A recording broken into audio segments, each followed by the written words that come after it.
Welcome to Referral Roadmap. If you're ready to stop chasing clients and start attracting them through meaningful connections, you're in the right place. This is where we turn relationships into revenue, generosity into growth. Each week, we're going to explore strategies, stories, and my favorite, step-by-step actions that help you build a business fueled by referrals and relationships. Your next breakthrough starts right here. So let's go hit the road together.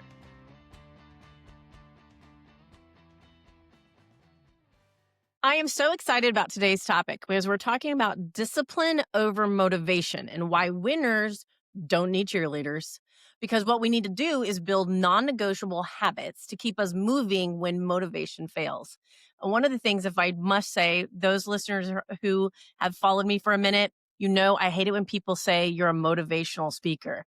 I'm not into it. I'm about systems and application. So today we're going to go deep into that. But Jada, what's kind of the definition so people really understand? Yeah, so let's just really be honest. If you're waiting to feel like it, your business is already in trouble. So motivation is great when it shows up, but it's a terrible business partner. This episode is really about what drives results, which is discipline. The habits you keep, on the days that you don't want to, those are the Yep. actions that you take when no one's clapping. If you've ever told yourself, I'll start when I'm ready, or I'll start, when I get motivated again, this episode is for you because winners don't wait for that cheerleader. They build the systems that work even when they don't feel like it. So thank you for being here. We're excited to have you. So Athena, I know you probably have a story that goes along with this before we get into introducing our wonderful guest today. I do. You know, I do. Hey, so you guys, I get it. I understand that emotions are real and we have them. And, but here's the thing. I have struggled with this, of course. There are times, I'll just bring in when you get overwhelmed, right? And the emotions of overwhelmed or fear or struggle, if you allow those to drive your bus, especially in a business, and not rely on what I consider your systems, daily behaviors, your faith, you'll limit your ability. And so I've had that. Right now, in the last 18 months, I'm pretty honest with you guys that my daughter has had some major life struggles. She continues to have those. And there are days where my husband and I wake up and she's having life-threatening seizures. And we have to juggle. The reality is he and I will have to rearrange our days. And there are days where we still have to go to work after that. And because we own our own businesses. And when you own your own businesses, it's not always, you can't always just take the day off. Um, or you have responsibilities to people, even if you have other people that can do it. But the main point is, even in that, I cannot allow the emotion of the grief that I'm feeling or the whole, let's just say, package of emotions to stop me from doing the behaviors I know I have to do to level up. Right. And that doesn't come from, motivation doesn't do that for me. It would not, it could not, but it is determination. It is discipline. It is systems. So I just want to let you guys know, I get it. I've been there. I've struggled with this. And currently right now in this particular season, I am more dependent on discipline, systems, mindset, daily behavior focus than I ever have been. Because frankly, just to be honest, many people, if they lived in this medical situation our daughter is in, it could ground you emotionally. I know that's not what she wants for us, and I know that that's not what God wants for us, and so we're gonna push through that. But what I'm really excited, that's just my story, and that's just one of the times where I've had to choose discipline over emotion or motivation. But I'm really excited. I know, Jada, you're gonna go into a bio, but one of the reasons I asked our guest to be here is because this is a person that lives this, is an expert at this, can really explain. So I hope, thank you for being here. Please like, subscribe, and share. This is free information, life changing, business changing information. Share this podcast. You know somebody who needs to hear about this. You know somebody struggling, and don't let them struggle alone. Be their knight in shining armor or their superwoman in their corner and get them the help they need. Don't let your friends do this alone. You're gonna want to hear today. This is an amazing man that you're about to hear. We're lucky to have him here. So, with that, who is he? Well, dang, Athena, I feel like your introduction was perfect, but I will go ahead and read Brett's bio because we're so excited to have you, Brett. We have Brett Boone on our podcast today. He is a lifelong Oklahoma native who his remarkable journey showcases resilience and entrepreneurial success. Overcoming a 20-year struggle with drug and alcohol addiction, Brett has been sober for over a decade. So, first off, I just need to give a clap for that because that's amazing. He is a high school dropout, but he began his career waiting tables before earning his real estate license in 2008. Starting with the for sale by owners and expired listings, he quickly built a powerhouse team of buyers and listing agents, leading a retail real estate company that closed 305 homes in 2021. That same year, he founded his own brokerage, which now operates independently without his direct oversight. 3 years ago, Brett launched an investment company now on track to gross over $3 million in 2025. Amazing. So at home, he cherishes life with his wife of nearly 20 years and their vibrant 2-year-old daughter. So, all that to be said, Brett has a wealth of knowledge for us today, and we're so excited to have you, Brett. Thank you for being here. Thanks for having me. Well, okay, Britt, there's no way you have that resume to go from where you came from to where you are today based on motivation. Are we right? Oh, 100%, Heck 100%. no, right? Yeah. Heck no. So you have built, I mean, just an amazing life, and I know your story is, movie worthy, but you've built a life full of structure and standards, and I know that wasn't always your story. Can you take us back for the people listening, take us back, to what it looked like before you had discipline and what finally shifted you for understanding, the impact of discipline?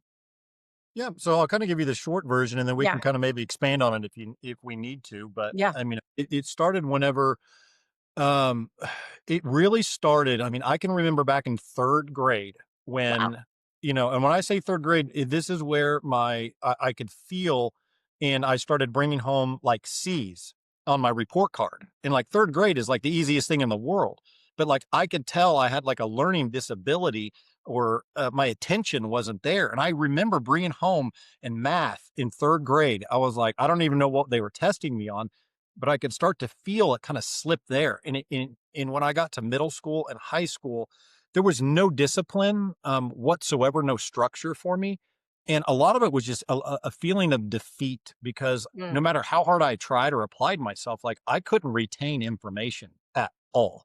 Like, I would go to class, I'm sitting there at the front, like, trying to figure this stuff out, and I would just catch myself just drifting off and not being able to pull it right back, and that's whenever I really started to kinda fall mm, apart, and I got off course, and so when that happened, what would make me feel good was drugs and alcohol, and so by the time I was 13, I was almost drinking on a daily basis. By the time I was 15, I was chemically dependent on alcohol. Like, I had to have it physically, had to have it every single day, and I was extremely resourceful as a young kid, so I always had a way to get alcohol on a daily basis. Like, I would take my $5 for lunch, that I would go to lunch at high school, and I would steal the food from the high school cafeteria and take that $5, put it with my other buddies and their $5. We'd had a store down on the south side we could buy from, and I had my alcohol. Like, I was very resourceful with where I was at, but my life, from there, again, dropped out of high school, had no direction. My father actually passed away whenever I was 21 from an unexpected heart attack, in the middle of my mom and dad going through a divorce. So we lost everything, lost our childhood home. Dad passed away. My brother and I were both drug addicts at the time, alcoholics as well. And, I was just drifting throughout the world. It was almost like a sailboat in the middle of the ocean mhm, in a wild storm, and you're just waking up every day just trying to, like, where am I? What's going mhm. on? And you're looking 1 inch in front of your face. So there's no game plan, there's no roadmap, there's no direction, and it's just survival. And it was what felt good. How could I make myself feel good? And the drugs and the alcohol were a very temporary relief for that. Mhm. And it just charges kept stacking. Assault and battery on a police officer, almost went to jail for 5 years. Got evicted from an apartment complex. Drug possession charges. Broken jaw. Had my mouth wired shut for 3 months. Broke my right hand 5 times. I've got stitches all over my entire face, holding my face together from street fights and jumping in shallow pools and breaking my face open. Um, it was just chaos, and so I was just using drugs and alcohol to be able to, uh, you know, kind of feel something. Yeah. And there was always this part when I was waiting tables where I knew I wanted something else. So now I'm in like my early 20s, 21, 22, 23. And I knew I wanted something else. I was waiting tables at a high-end sushi restaurant, and I had all these people that would come in that would try to give me their business card. And I had this wonderful real estate agent. I'm still friends with her today. Her name is Kristen Wasowski. She's a Keller Williams agent in Norman, and she Mm. gave me her business card and said, "Hey, you should get in real estate. There's an office like right up the street." And I went to that Keller Williams office the next day, got my real estate license.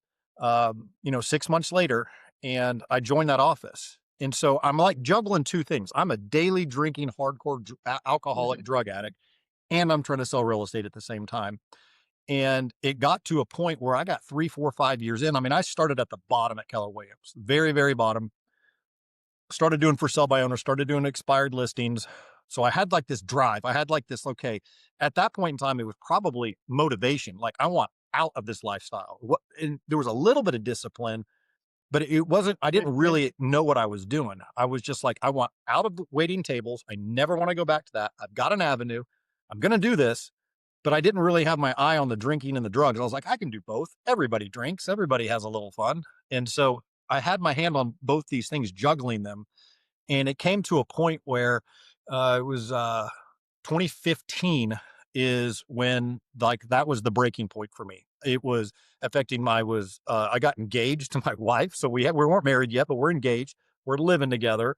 We've been together for a long time. You're waking up every weekend, every day saying, I'm sorry about whatever happened the day Mm. before, because you don't remember half of what you say and what you do whenever you're in these blackout states of mind. Mhm. And it was just grinding on us. And so the breaking point to kind of get to the answer to your question was I overdosed in my bathroom at about 8 a.m. after about a 16-hour cocaine bender. And I woke up, collapsed in my shower. I woke up looking up at the shower, smashed my head. And the moment I woke up, I had a full blown seizure, full blown like overdose seizure.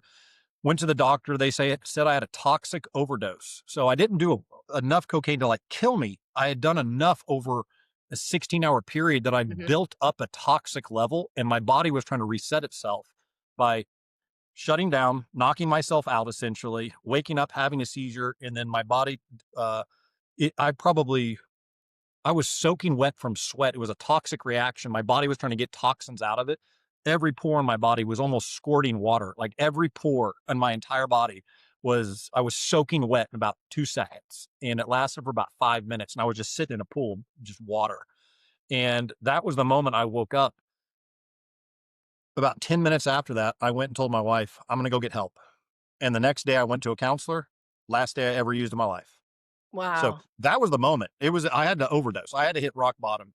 I had Mhm. a somewhat successful real estate business at that point in time. I had an assistant that worked for me. I had a buyer's agent that worked for me. So I had like a decent amount of responsibility underneath my belt and doing these two things. But the moment that I quit that next year, my business almost went up 100% Mhm. the next year. So that was the Oh. moment that was the breaking point. So, yeah, I'm well, I know a lot of addicts, who have beat it, which I'm really thankful to know a lot of addicts who've beat it because unfortunately I know some that didn't. Um, One of the things they say is that structure and discipline is critical for recovery. Yes. Is it through that recovery that the concept of structure and discipline started to really get into your life? Or Yes. when It did was you when I learn discipline over motivation? so the motivation for me the way I would describe the way I experienced motivation Yeah. before that was I was drawn towards something that was a life that I could imagine in Mhm. my head that real estate could Yeah, provide. So I knew I right. had like this ship now instead of this rickety little boat that was just drifting me around in the sea. I had a ship, but I couldn't control it. I was like trying to party on the ship and be the captain Mhm. at the same time. And I was kind of going in the right direction, but you wake up and you're like, you're hitting a rock or something and you're just Yeah. banging around. And so the I kinda got addicted to it because the results started coming whenever my energy was there. I was able to wake up, Mhm. and after I got through, like, with the withdrawal phase, you have this clarity, and it's such a weird thing to express, but for if anybody's out there who's, like, an actual addict and, like, they don't have that clarity, it's hard to explain, but if you go 2, 3, 4, 5 days or weeks, 2 weeks sober, you'll experience what that feels like. Once everything's out of your system and you're able to really have a hard reset, you can see the world differently. And I hate to be very vague because I know what it's like to be on both sides. And I'm trying to connect with somebody who's on the other side of it to try to get them to just try the other side. Whenever I was able to get to the other side, there was a part of my life where it took me about 3 or 4 years to overcome some really, really difficult things. One was my sleep. I used alcohol to put myself to sleep since I was 13 years old. And I OD'd whenever I'm in my mid 20s. And so that was something that like I couldn't sleep for years and I never took sleep medication. So I started listening to podcasts. I started getting into hypnotherapy where I could listen to it like a hypnotherapist while it's like, right by my ear while I'm like laying on bed. And so that really helped with me. Um, those kind of little habits. But then whenever I was at work, like I was making more calls, it just kind of naturally happened. And then Mhm. I was paying attention to it. I was like, hey, like I'm producing more. How do I get more of this? And so a lot of it was also getting a coach. So I've had coaching even whenever I was an addict and I was in real estate. And so I knew the power of having a coach. And I just really grabbed onto that. Mhm. And once, a couple of years went by, I needed to figure out like my identity. Who am I? What do I like? What do I want to do? I had no hobbies. I didn't have anything. So hobbies were things that I started to pick up. I mean, 6 months after I got sober, I went and did a bodybuilding competition. I went crazy. I went to the gym and I got second or I got third place in my first show, took a year off, went up to like 260 pounds, like a bulking to like, did it on Oh my purpose to gosh. like put on as much muscle as Mhm. I could. And then the third year I was sober, I stripped all the fat off with my coach, went to the next show, got second in my bodybuilding show.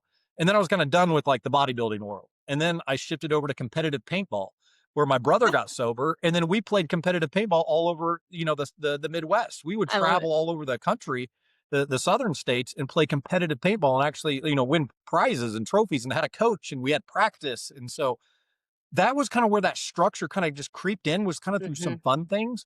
I was always into cars as well, and so I had a Lamborghini at that time that I overdosed. The day I overdosed, my brother and I went and got in a Lamborghini and bought a whole bunch of cocaine and alcohol and drove back to my house and OD'd that night. So I had a level of success that I thought I was like Mr. Hotshot because I had a cool car and I was doing drugs and uh, I didn't realize, how twisted my mind was at that time and how backwards my priorities were.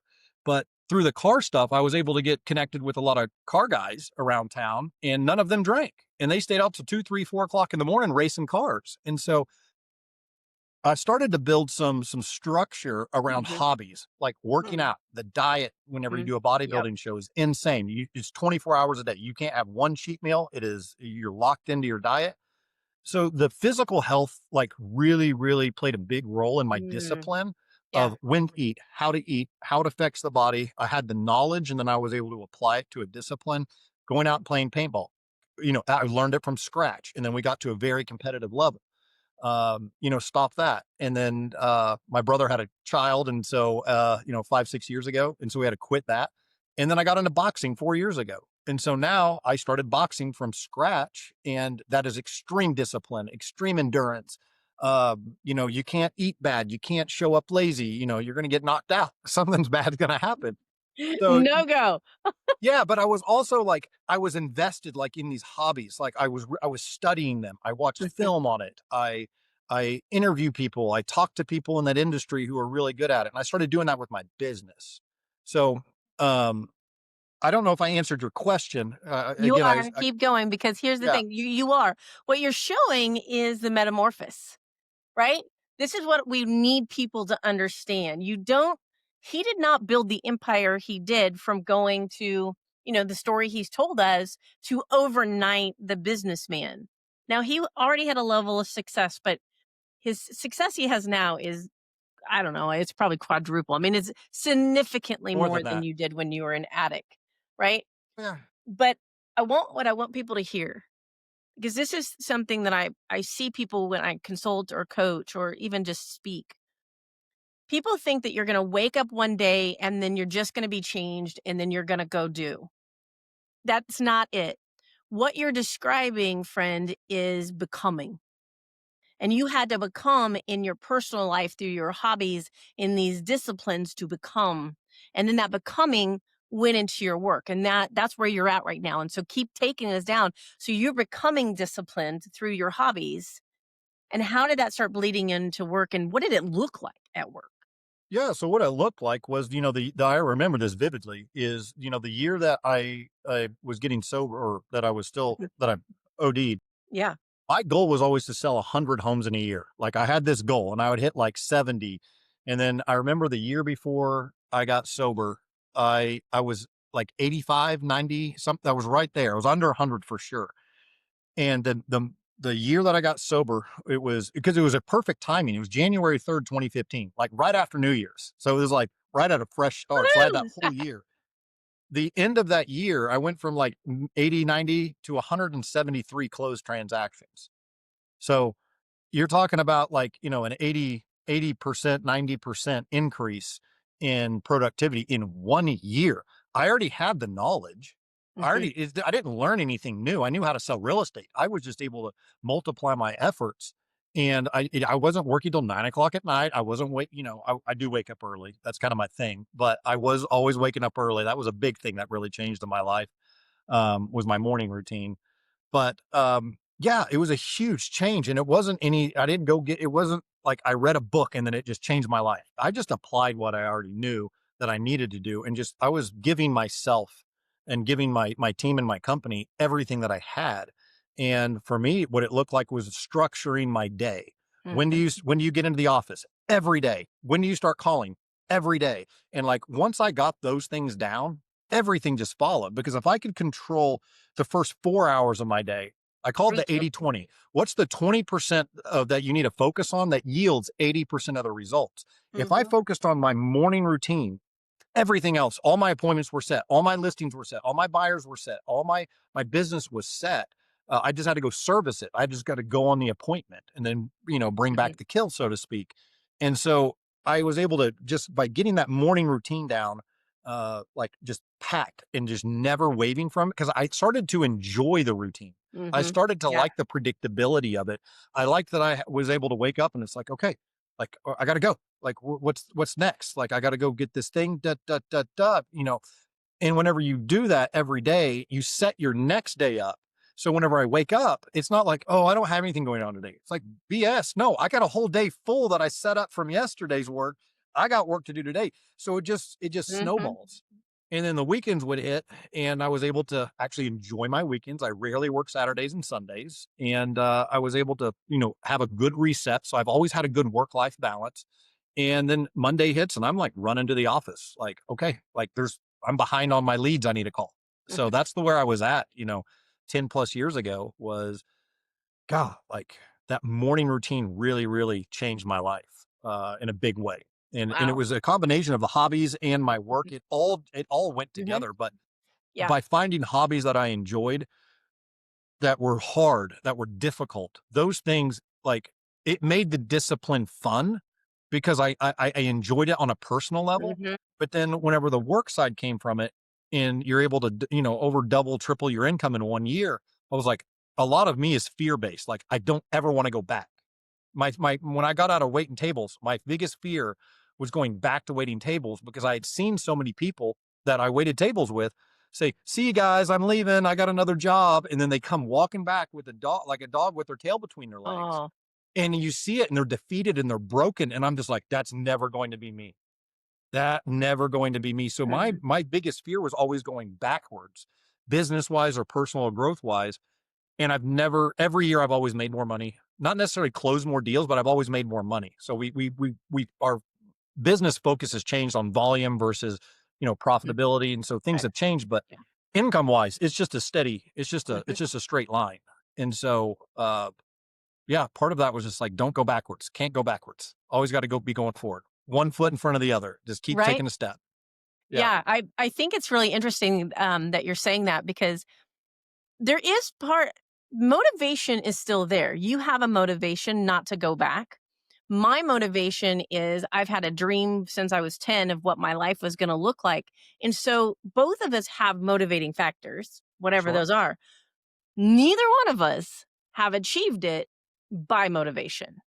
We've achieved it through the discipline that it takes. Now the motivation is good, but it's the discipline, and, I gotta ask you a question, and maybe you may be the only person that I've ever met that would say, "No, that doesn't, has never happened to me." So I'm gonna throw a question at you Let's that do I it. may come back at me, but that's okay. Do you ever not feel committed to be disciplined when you're just burnt out from it? Do you ever do that?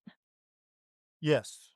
And when you said that, I'm in my brain, I'm thinking of like these moments and these times and these things. And one of the things, that's a great question. And one of the things that I can always rely on is it usually comes from some sort of either physical or mental exhaustion. Okay. It's one of the two. And I'm really, really, I wear a whoop strap. So it tracks all of my biometrics, all my calories burned. So I know from a physical standpoint, like I have a lot of output in my workouts and whenever I'm boxing, a tremendous amount of output. And so I know that there's a physical exhaustion piece of it.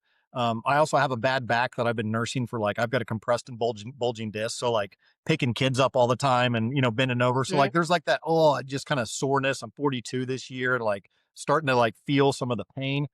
But the mental fatigue, yeah, I mean that really that can be there when you're just kind of burnt a little bit. mhm. The burnout is usually temporary and it's usually in that moment. It's not like a long lingering thing that I experience. I can Yeah. usually reset.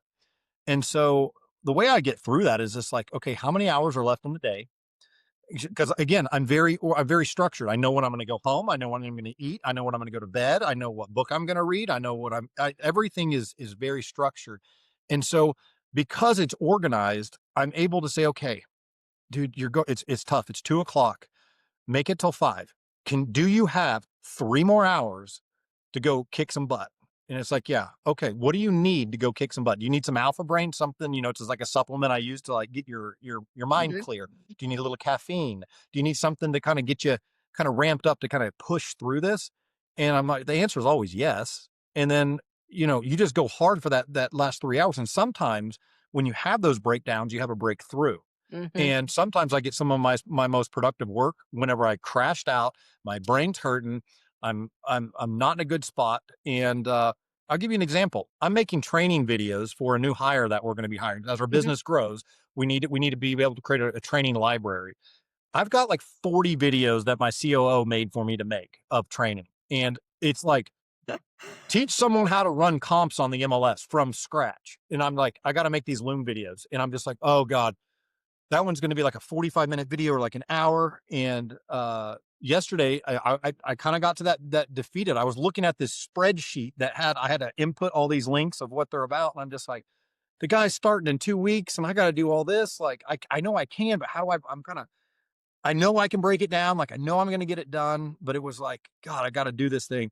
And yesterday I did what I was just saying. I went and took some Alpha Brain, which is just a cognitive like thing that you can take over the counter. It's like theanine for your Mhm, cognitive side.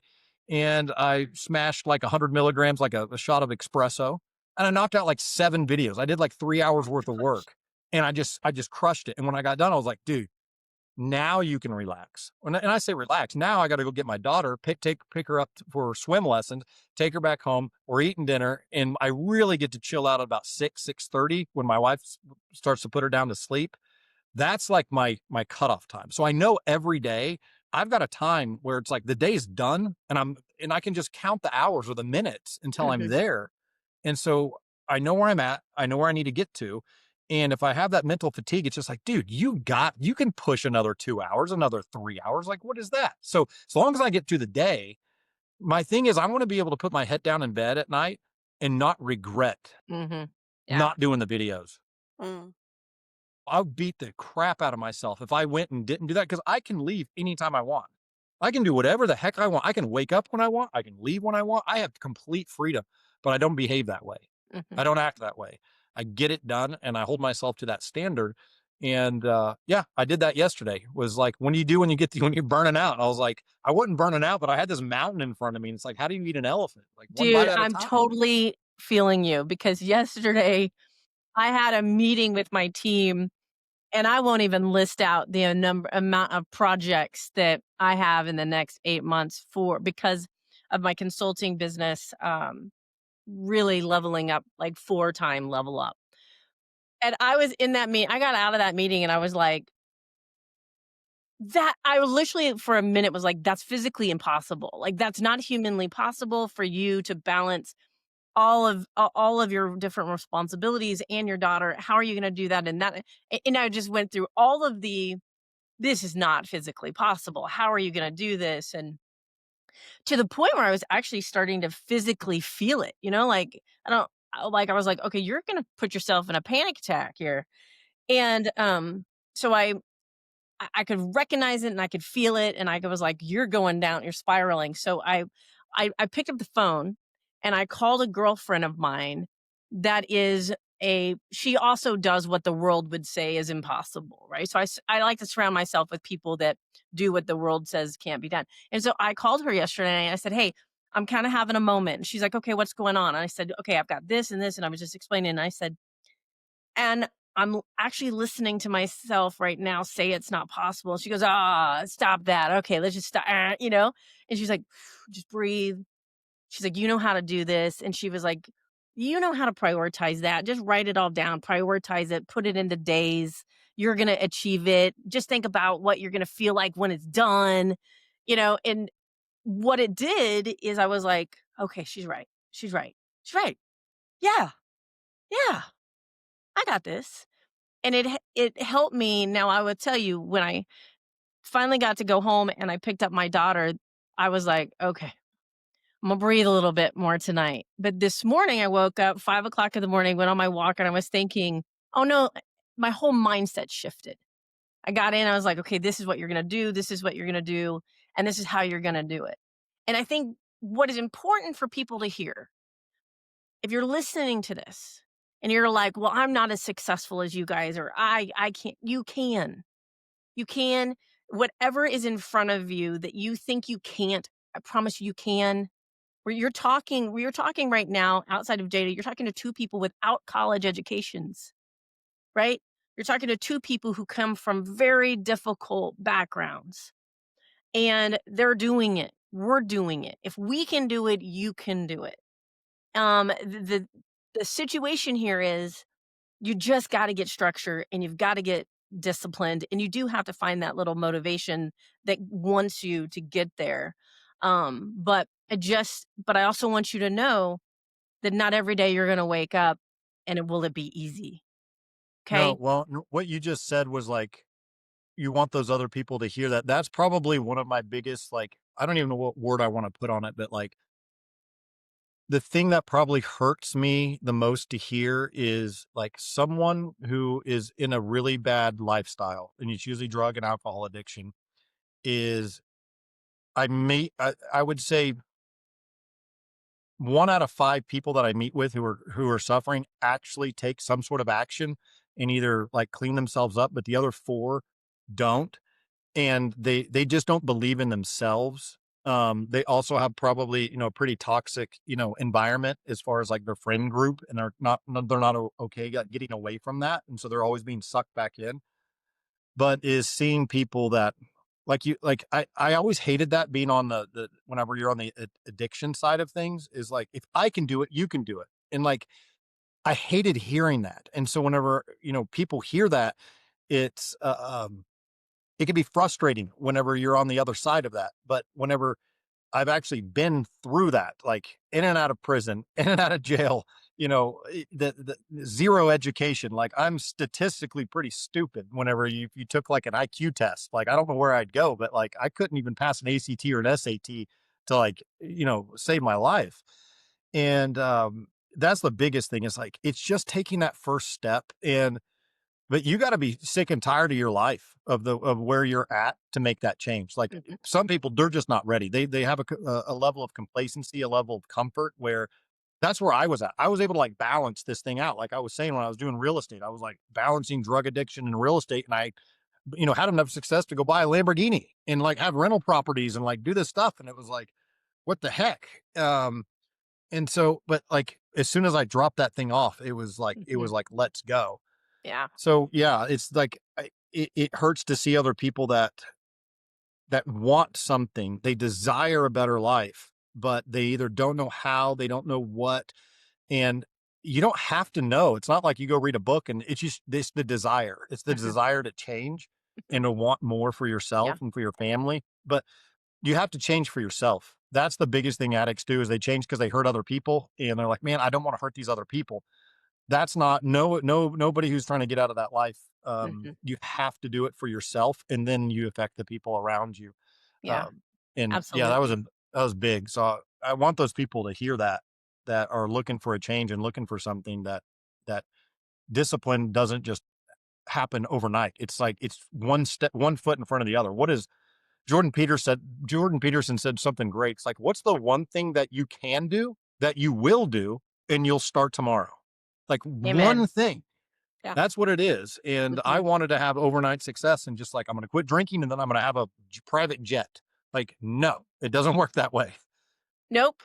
But One thing at a time. but you can still get that. So you have a team now, right? I mean, I know they run your real estate business pretty independently.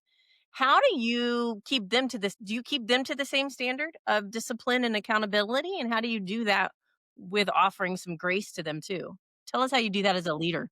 Well, I've gone through a lot of hiring challenges. One of the things that I've been very Mhm. good at, I say good, it's kind of relative, but I probably had close to 100 different people work for me, which Mhm. is a tremendous amount of people. I just didn't know how to hire people. I didn't have a good hiring process. So I Mhm. learned a couple different hiring classes and courses that I went to that really kind of gave me some insights into that. And as I got better at it, I just started hiring people that were very similar to me. And so people that already had that drive, and that kind of goes into the motivation versus discipline. If I hire somebody and I have to motivate you, we've already lost. Amen. You have to bring your own motivation. Yes. I'll create some discipline and some habits with you that'll help sharpen sharpen your sword a little bit. But if you don't have the motivation, like I'll pick that up in a interview real quick. Just learn about how people live their life. What do you do when you're not working? What do you like to do? What are your habits? What are your hobbies? What are your things? That'll tell you a lot about people. Do they have any other things that they like to do outside of work that they're successful at? Is there a track record and a history of success? Even if they haven't succeeded at a high level, it could be, like you said, picking up paintball. Like if I'm interviewing somebody like, yeah, I'm like a world or high level college athlete.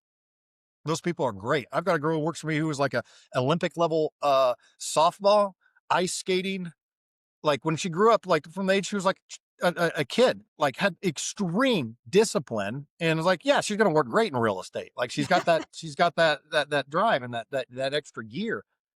And so I'm looking for people that have, they already have those things. They already have the motivation. And so over the years that I've been kind of building and collecting a team, the girl who runs my retail team now, she's been with me for over 8 years now. And she came from being a barista at Starbucks and worked her way up to a manager where she was managing multiple stores. I'm like, this girl is managing like 40, 50 people right now. And she wants to get into real estate at the ground level. I'm like, let's go. Yeah. Like she's waking up 4 o'clock in the morning, getting to the shop at 5 o'clock. She's, getting everybody ran. She's doing payroll. She's running the whole show and then going to a different store. And I was like, yes, like these were the things that I was looking for. And we've Mhm. had, since I kind of discovered those, we've had very low turnover. Um, and we're working with like-minded people that they don't just go home and sit on the couch. Like they got other things they want to succeed at. And then also finding people that are better. than me at the Mhm. thing that I'm hiring them at. Because as Amen. a business owner and a CEO, you have to be able to know how to do everything. But when you want to grow, I'm hiring for one specific piece of the whole pie because I'm doing the whole pie. I'm a photographer, I'm a marketer, I'm a listing agent, I'm a buying agent, I'm a showing specialist, a door opener, I'm a transaction coordinator, I'm everything. And whenever I want to hire a TC, like that TC is a very specific behavioral profile that has a highly motivated person. Like our TC is incredible. Like she's got a wild story. Like walked from Guatemala with her family here to the U.S. when she was like a child, grew up here, worked like minimum wage, saved up enough money to buy a house cash almost. Like unbelievable when she was like, 19, 20 years old. So like all the people that work here like have a pretty incredible story of like, my number one We need acquisition to agent guy. interview her. Yeah, no kidding. Absolutely. She's incredible. My number one acquisition agent guy, he was like a former heroin addict, has like 15 felonies against him, ran from the police, going the opposite way on the highway, got taken to the hospital, left the hospital, stole a car, took off from the hospital, woke up in a psych ward. Like everybody who works with me is pretty crazy, pretty intense, and has a pretty wild story. My COOs in Atlanta has like traumatic brain injury from a baseball accident, had to have half his head sawed off and put back together. Like insane stuff. And he like runs my whole back end on my investment side here. And it's just I can keep going down the list. Like everybody's got a pretty profound story. So that's yeah, I don't the question I forgot the question, but like the people around me, like Mhm. I started hiring people that had really good, not just a good story, but they had the work ethic already there, the Mhm. Yeah. motivation there. They were looking for me as an opportunity, as like, hey, I see that you're on this speedboat going to this island. Like, can I get on that speedboat with you and get off my raft? Like, Yeah. let's go. But you got to be like, we're all working the ship together. Like, you're going to be in the engine room. I'm going to be steering it. Who's got the anchor? Who's got this? Like, everybody okay? Like, we're good, guy. Like, let's go. Let's go. Yeah. I hear Yeah. It you. was like, everybody's on board and like Mhm. accepts the not accepts, but like wants the vision. They want to go work for somebody who has a vision to go build a 15, 20, $30 million company. And then like, what's next? Like opportunity to grow within the company. Like, come with me. Let's all do this together. Like, let's party like the right way. So Yeah. Let's that's the party way with I success, love right? the people that I work with. It's like, it's so Yeah, much fun. They're an exactly. extended family to me. Like I our group chat says work family. And like, yeah, when we have get-togethers or birthday parties, like their whole family comes, their kids, their husbands, their wives, like we're all grouped together. So I we're in love it. that. I love that. Okay, one last question. Yeah. Um, what do you think, for those listening right now, um, what is one thing that you believe if they practice a discipline in their life that you can guarantee them? The one thing that's had the biggest impact on me is go back to is my morning routine. Okay. And there's a big reason why. You got a whole day from the moment you wake up to the moment that you're going to go to bed. And if you're trying to work on yourself, work on your business, work on a hobby, anything that you like, you have a passion or a drive for that you want to get better at, you're going to have your most clarity and the most important things need to be done in the morning. Okay. There's a reason why your energy is the highest in the morning. Okay. So whenever you get up, you get breakfast. If you eat breakfast, you get your coffee in you and okay, let's go. Let's go. After lunchtime, it's going to start to wane a little bit and distractions and things come up in the day that will get in your way. One of those things was I used to work out at 5:30 in the evening with my trainer when I was doing the bodybuilding stuff. And it was getting in the way of business. I would have to go there and then somebody had to meet me at 7 o'clock and I have to run home and take a shower. And I'm like thinking like, how inefficient am I? I'm losing an hour and a half of just driving to get, everything ready to go meet this one person. It's like, no, no, no, no, no. So I started waking up at 4:30 in the morning and for most of my sobriety, I mean, right at the very beginning is when I was kind of figuring this out. I got sober and then I started kind of figuring my calendar out. So your morning routine, waking up and having it very, very dialed in. For me, it's going to the gym or going boxing that I do. That's my physical activity that I have. I'm able to, and then on my way to wherever I'm going that morning to whether it's the gym or boxing, I'm reading an audiobook while I'm listening. So the audiobook is something that I'm listening to. I go do my thing. I'm listening to the audiobook on the way back. In my head, I'm thinking about the day. My family's asleep. Everybody's still asleep. the sun's not up, I'm on the highway, I have a sense of like accomplishment that I got up and look, Mhm. nobody else is up. Can you see the highway? I'm the only one driving right now. Like you feel Yep. good. Like I did something that nobody else Yeah. is doing this. Like, and you see another car drive, other people at the gym, and you're like, I know what you guys are up to. You guys have got the morning routine thing down. So the morning routine was very important. And then being able to get to work before everybody else, mapping out and planning out my entire day. So, I mean, I'm at my office and plugged in out of the shower by 7 a.m. every day, and I've got all my hard stuff done. My whole day's planned out. Our first meetings don't even start till 9. And so our staff rolls in 8:30, 9 o'clock. Some people are here a little bit early, but your morning routine, finding what's important to you. And I always kind of like I don't want to like push the physical exercise on people as like something you have to do, but it is so important for your mind, for your body, what you're Mhm. putting in your body, what you're putting in your mind, waking up early, getting a good exercise in. It releases endorphins. You feel very good. You feel accomplished. You did something that was difficult. And probably for me, it's the hardest thing that I do all day is the physical side. If I can get through that, the rest of the day is easy peasy. So the morning routine is so important. I've learned this, I've read this, I've self-discovered this, and it is my most protected time of the day is from 4:30 to 7 a.m. in the morning. I can do anything that I want to do. And it's usually my physical side, get my water in me, get my food is all dialed in. So I have all my food prepped for the day before. So I know exactly what I'm going to eat. My day is completely organized, and then all I have to do is just hit the button and go. I just have to go and do what I already know that I need to do, but everything's mapped out. And it gives you that private time to put your Mhm. time and your Yeah. energy before the family's up, before your spouse is up, before whoever it is up. You're just for you, just for yourself. And it's so important to have that personal self development and have a protected time for it, but not just a protected time, like the most protected time for your personal self Mm. development. Absolutely. Whether you're, yeah, whatever you're trying to build or expand on, that's the time to do it. And there was a book called How to Eat a Frog. And if you guys haven't, have you guys heard it? It's like if you have 24 hours to eat a frog, if not, you're going to die the next day. It's like, when are you going to eat that frog? Everybody's like, oh, maybe I'll have it for lunch. No, no, I don't want to be thinking about it. Like, I'm going to eat it right when I wake up. That's the Absolutely. that's the thing. Yeah. Get the hardest and most difficult and most important thing done first thing in the morning when your energy is the highest. It's protected. You have no excuses why you won't do it. You will always do it because there's no roadblocks in your way. Nobody's even awake. Mm. That's when you get it done. Everybody's sleeping or getting their day started, and you're working on that one thing that will never get in your way. It's your bunker. It's your most protected place where your most important things that no matter what it is you're working on, business, personal, family, whatever it is, that's when you work on it. And it's for yourself. And then when you do that for yourself, then you can provide for the people around you. But if you're not good, it's like the oxygen mask in the airplane. Like put the mask on first, then save the baby next to you.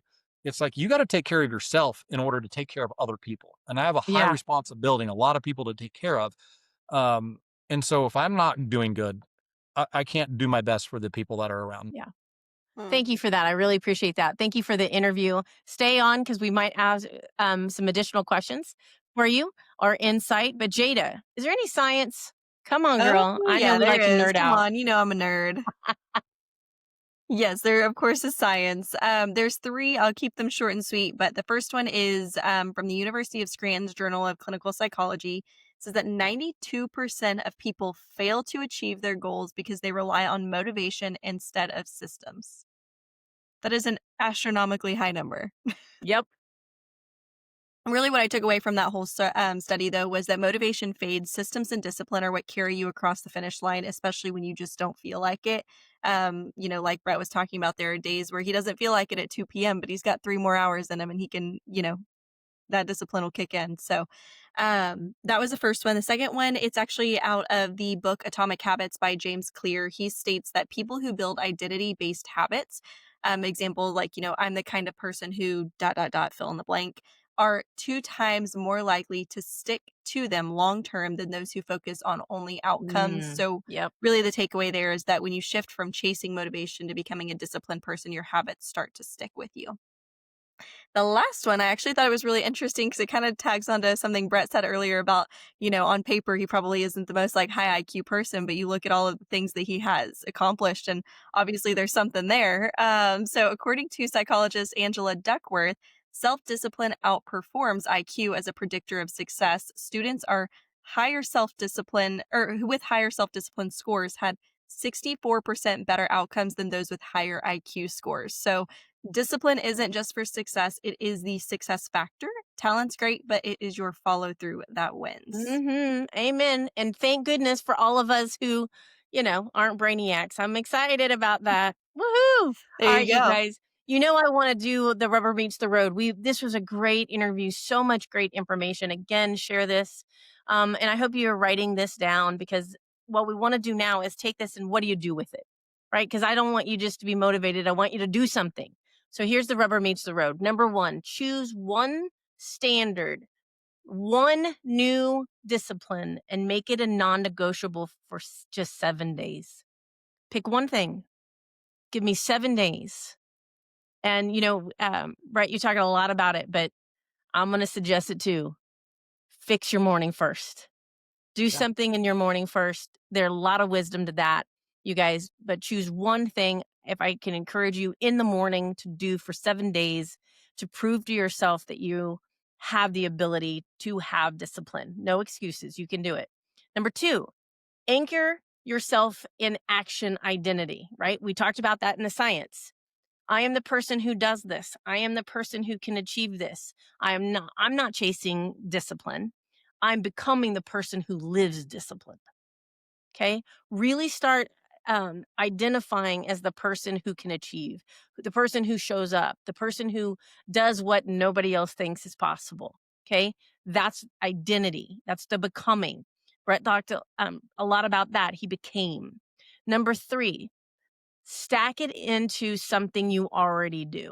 Okay. So if there's something you do, like, for example, before you brush your teeth. So my husband and I, while we're getting ready in the morning, we listen to Darren Daily together, which is something, that's how we make sure that it gets done, because we're always brushing our teeth, right? So fix something. Well, hopefully you're brushing your teeth, but if you're brushing your teeth, do something right before it. So stack it into something that you're already doing to help your brain. Number 4, track it. And I'm not saying you want to track it because, couple reasons. You know me, I'm going to want you to time block it, but I want you to track it not only for accountability, but more importantly, to prove to yourself on paper how amazing you are when you do it. People are so hard on themselves. I want you to see what you're capable of, that you can do it, and that you have achieved it. So really important. Track it, make it visible. Um, you know, I think it's funny. You could put a calendar up and do the X's. I've done it for X amount of days. Make it visible. Show yourself just how amazing you are. So that's where the rubber meets the road. And I just want to do a final challenge for you guys. Please just take action tomorrow. Just take action. You're important. Your life is important. Your business is important. Don't wait, please. No more excuses. Choose one thing. Take action. My heart goes out to you. You are worth it. You are absolutely worth it. So, Jada, where do we go? How do we connect with our friend? My That's a gosh, he great was good today. question. How do we connect with him? I love that question. Brett, how do people connect with you? Facebook, Instagram, or you can just get a hold of me through my cell phone. Excellent. Awesome. Well, I'll make sure Facebook, Instagram, your cell phone, and your website, right? Is that okay to link? Absolutely. Awesome. Well, I'll make sure all of that is in the show notes. That way, anyone that wants to get connected with you, whether they have business questions, life questions, whatever it is, they can get connected. And then, other than that, I will also make sure that the link to download the season 6 resource guide is in the show notes. This is episode 4. So, you always know we have 10 episodes. So, there's going to be some goodies in there for the episodes to come. So, just check that out. You're welcome to download that. Also, there will be a link for our weekly blog. So I'll make sure that that's in there as well. But other than that, just make sure to like and subscribe so you can join us next week. We have a special guest. His name is Ethan Rudder, and we cannot wait to interview him. But we will see you later. Thank you guys for being here.